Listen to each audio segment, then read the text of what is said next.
So last week we did from top to bottom.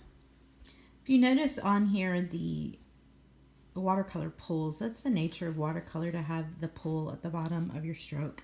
It's perfectly normal. If you look, some of these do too. It's normal. It's not something to fret over. So last week we went from top to bottom with our hand in this position and our pinky propping or our wrist bent back in order to just have, if your wrist is bent back, you're likely to be further up on the brush, which is a good thing, not a bad thing. But if you can't seem to keep your wrist up, off, and control your brush because you need to be closer to the bristles, then you need to really try to figure out how to use your pinky as a kickstand. So last week we went from top to bottom. This week we're going to go from bottom to top. I'm going to use the same dots for my predetermined 8 strokes, or 8 boxes long, from where I'm going to start and stop. I'm going to go for green this time, load my brush. Now that is too much pigment. You can see it's goopy. Too much pigment. So I'm going to put it back just by scraping it off onto the side of the box.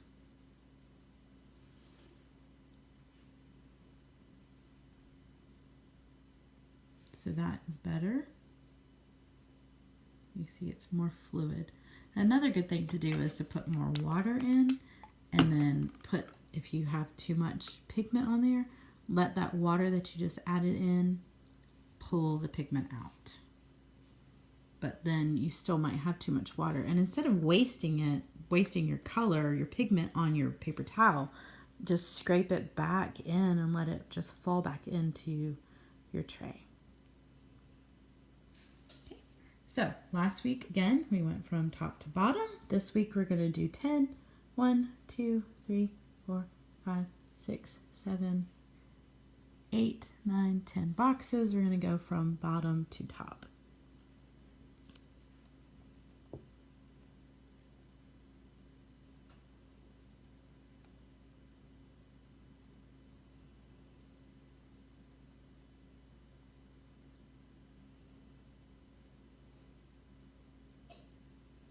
So if you notice, what I'm doing is making one stroke with my hand.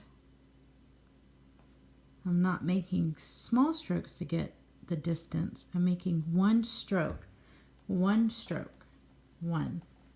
And I made it 8 predetermined boxes. You can see I did not start in the exact same place every time, and I did not finish in the exact same place every time, but I did finish approximately the same place. They are approximately the same length. So I was able to successfully do 10 strokes in a single turn.